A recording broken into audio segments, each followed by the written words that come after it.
A garden left untended does not die in one day. It simply grows quiet. The soil hardens, the petals thin. The fragrance fades before anyone notices. Your spiritual side is often like this. It does not disappear with a loud sound. It dims softly beneath schedules, glowing screens, unfinished thoughts, and the small exhaustion of trying to hold too much. Then one day you wake up and sense that something inside you has become dry. Not broken, not lost forever, just dry. And what you are really longing for is not more noise, not more advice, not another task to complete.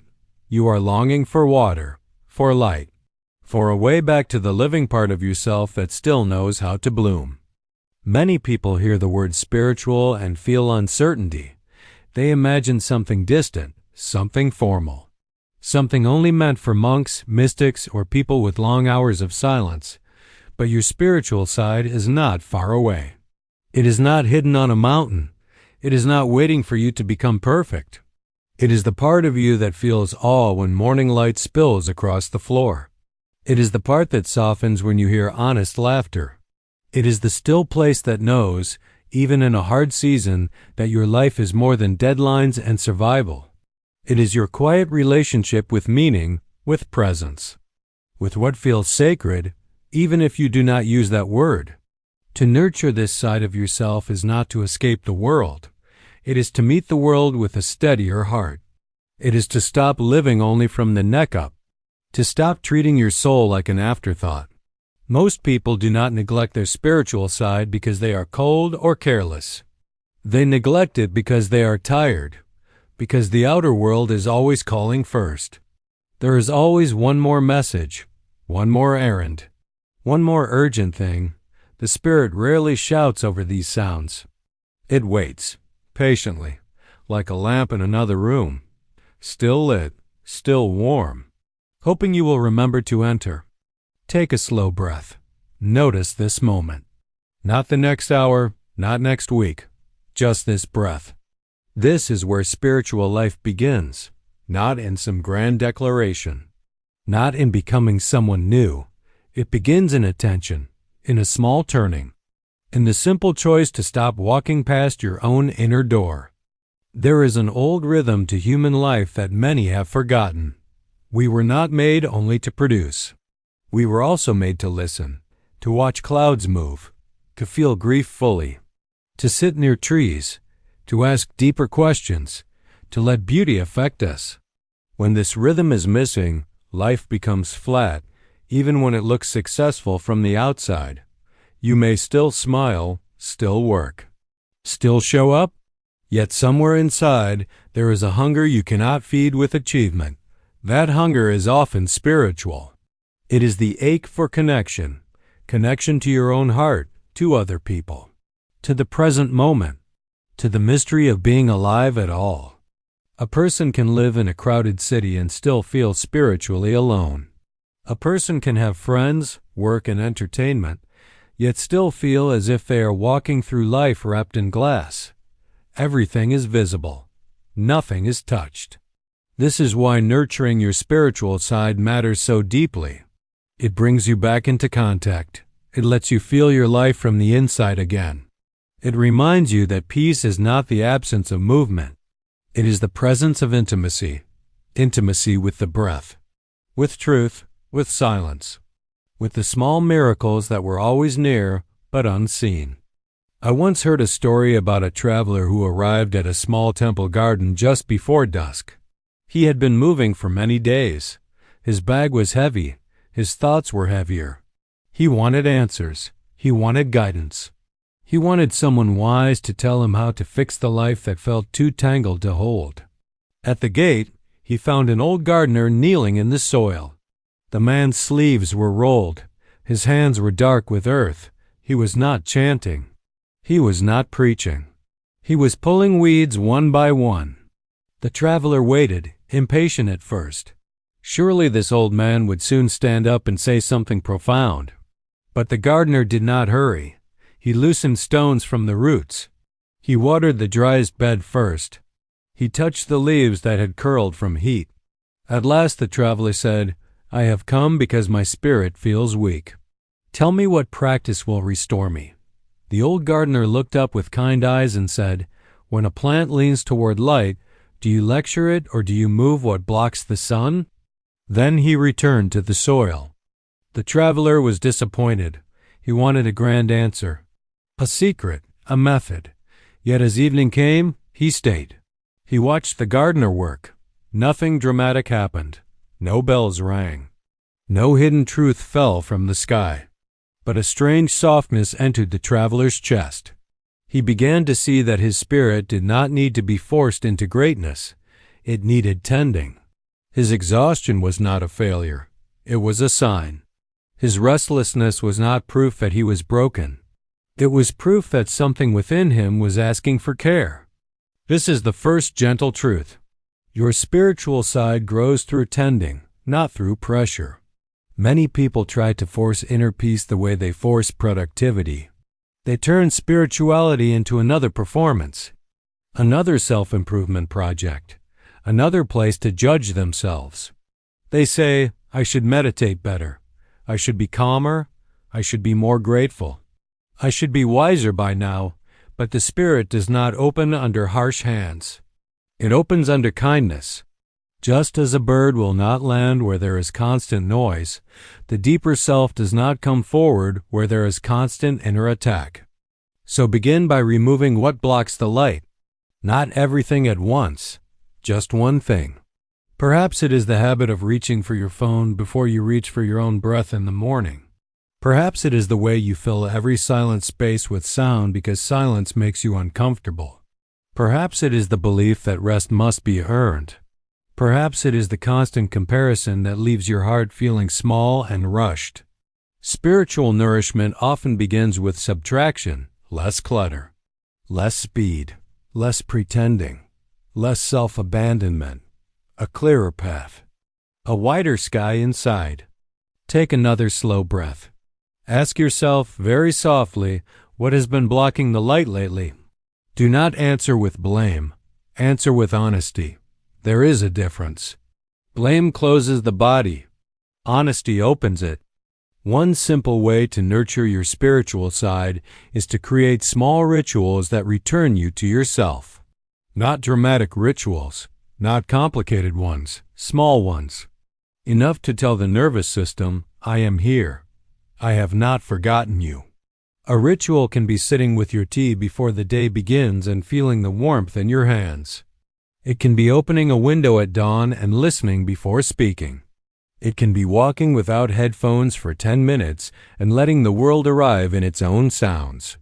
A bird call, distant traffic, wind through leaves, your own footsteps. Ritual teaches the heart that not every moment belongs to demand. The spiritual side of you also needs honest stillness. Not only restful entertainment, stillness. These are not the same. Entertainment distracts the mind for a while. Stillness lets the deeper waters settle. At first, stillness may feel unfamiliar, even sharp. You may sit quietly and notice how loud your thoughts have become. You may feel sadness you have postponed. You may feel emptiness. But if you remain gently present, something beautiful happens. What first felt empty begins to feel spacious. What first felt silent begins to feel alive.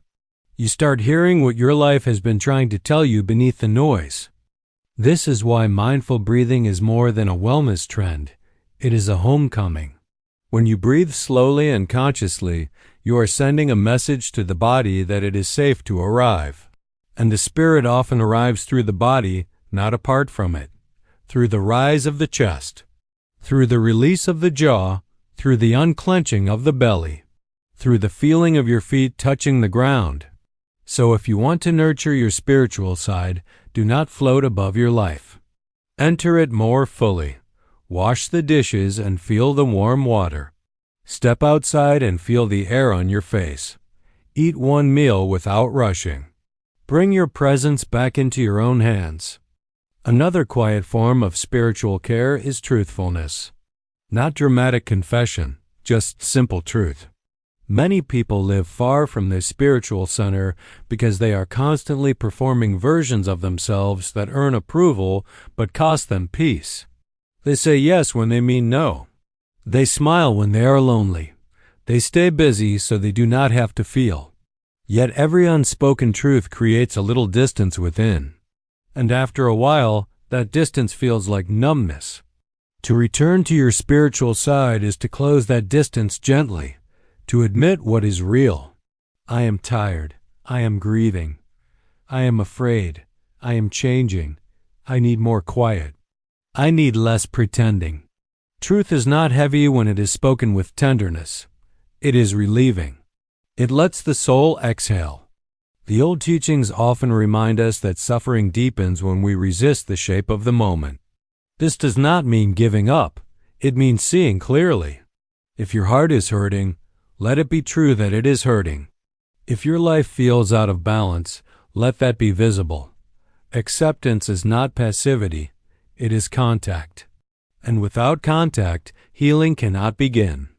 A wound covered in denial does not become sacred, it only stays unattended. Spiritual maturity is not the ability to appear serene. It is the willingness to meet life as it is, with as much honesty and compassion as you can carry today. There is also nourishment in beauty. This is often forgotten. Beauty is not a luxury for the spirit, it is medicine. A bowl of fruit in afternoon light, the smell of rain on warm ground, music that opens the chest, the face of an elder marked by time and kindness, a clean room, a candle at dusk, the moon resting above rooftops. These things do not solve every problem, but they remind the heart that life is not made only of burdens. Beauty interrupts the trance of hardness. It says, softly, there is still wonder here. There is still tenderness available. There is still something worth bowing to in simple things. Notice this moment. Is there one beautiful thing near you right now, even a small one? Maybe it is the way light touches the edge of a cup. Maybe it is the sound of your own breathing. Maybe it is nothing visible at all, only the fact that you are still here, still trying, still open enough to listen. That too is beautiful. To nurture your spiritual side, you also need connection that feels real. Solitude is precious, but so is sincere companionship. Not every conversation feeds the soul. Some leave you scattered, some leave you performing. But there are people whose presence makes you quieter in a good way. People with whom you do not need to shrink or impress. People who remind you, by the way they listen, that depth still exists in this hurried age. Seek these kinds of connections. Offer them, too. Spiritual life is not only inward. It ripples outward in how gently you meet others, in how fully you listen, in how little you rush to fix, in how willing you are to sit beside another human being without armor. Service, too, nourishes the spirit, not self-erasure, not martyrdom, simple service, a kind word, a meal shared, a message sent at the right time, a patient pause before reacting. When you offer care without needing to be praised for it, something within you becomes clearer. The self loosens, the heart widens. You remember that your life is not a sealed container. It is part of a larger current, and this larger current carries peace in a different way. Not as a feeling you chase, but as a quiet belonging you participate in. Still, there will be seasons when your spiritual side feels far away again. This is natural. Gardens go through winter. Rivers grow shallow. The moon disappears before it returns. Do not make a crisis out of every dry season. Sometimes your spirit is not absent. It is resting beneath the surface, gathering strength in hidden roots. During these times, stay close to small practices. Drink water slowly. Watch the sky. Sit for 5 minutes instead of none. Speak kindly to yourself. Let enough be enough for today. A spiritual life is not built by intensity alone. It is built by faithfulness, by returning, by beginning again without shame. This may be the deepest practice of all. beginning again, after distraction, after grief, after numbness, after anger, after losing touch with what matters. Again and again, life invites you back. Not to the person you used to be, but to the presence that is available now. This is why hope belongs in spiritual life. Not bright, noisy hope that denies pain. Quiet hope. Rooted hope. The kind that sits beside sorrow and still keeps a candle lit. The kind that says, even here, something tender can grow. If you are wondering whether you are spiritual enough, that question itself may be keeping you outside the gate. The Spirit is not measured by image. It is revealed in attention, in humility, in your willingness to pause before you speak, in your courage to forgive slowly, in your care for what cannot be bought, in the way you notice a tired stranger, in the way you return to your breath instead of feeding every storm in your mind. You do not need to look spiritual. You only need to become more intimate with what is true and alive within you. So tonight, or tomorrow morning, or the next quiet moment you can find, do something very small and very sincere. Sit by a window. Place one hand on your chest. Breathe as if you are not late for your own life. Let the mind settle like dust in a sunlit room. Ask yourself, what helps me feel close to what is sacred in me? Do not force an answer. Wait, maybe the answer is silence. Maybe it is prayer. Maybe it is walking. Maybe it is journaling. Maybe it is forgiving someone. Maybe it is resting. Maybe it is crying without apology. Trust the gentle answer more than the impressive one. Your spiritual side does not need you to become extraordinary. It asks only that you become present, that you notice what hardens you and soften a little, that you notice what empties you and choose differently when you can, that you remember peace is not found only at the end of struggle. It can be touched in the middle of an ordinary day, in one conscious breath, in one honest moment, in one act of care, in one quiet refusal to abandon yourself. Take a final slow breath. Feel the simple miracle of air entering and leaving. You are not too late. You are not disqualified by your mistakes, your doubt, or your tiredness. The inner garden may be dry, but it is not dead. The soil remembers rain. The roots remember how to reach. The light has not stopped looking for you. And every time you choose presence over numbness, truth over performance, tenderness over force, you are nurturing your spiritual side. You are making room for peace. Not perfect peace, real peace. The kind that breathes. The kind that stays close when life becomes uncertain. The kind that turns even an ordinary day into a quiet place of return. May you walk gently with your own soul, and may the silent parts of you feel seen again. May your days hold a little more space, your breath a little more ease, your heart a little more trust. May you remember that what is sacred is not always dramatic. Often it arrives as a small warmth, a soft pause, a humble yes to the life in front of you. And may gratitude grow in you not because everything is easy, but because even now, beneath all the noise, there is still a living peace waiting to be tended. Today, may you return gently to the quiet light within.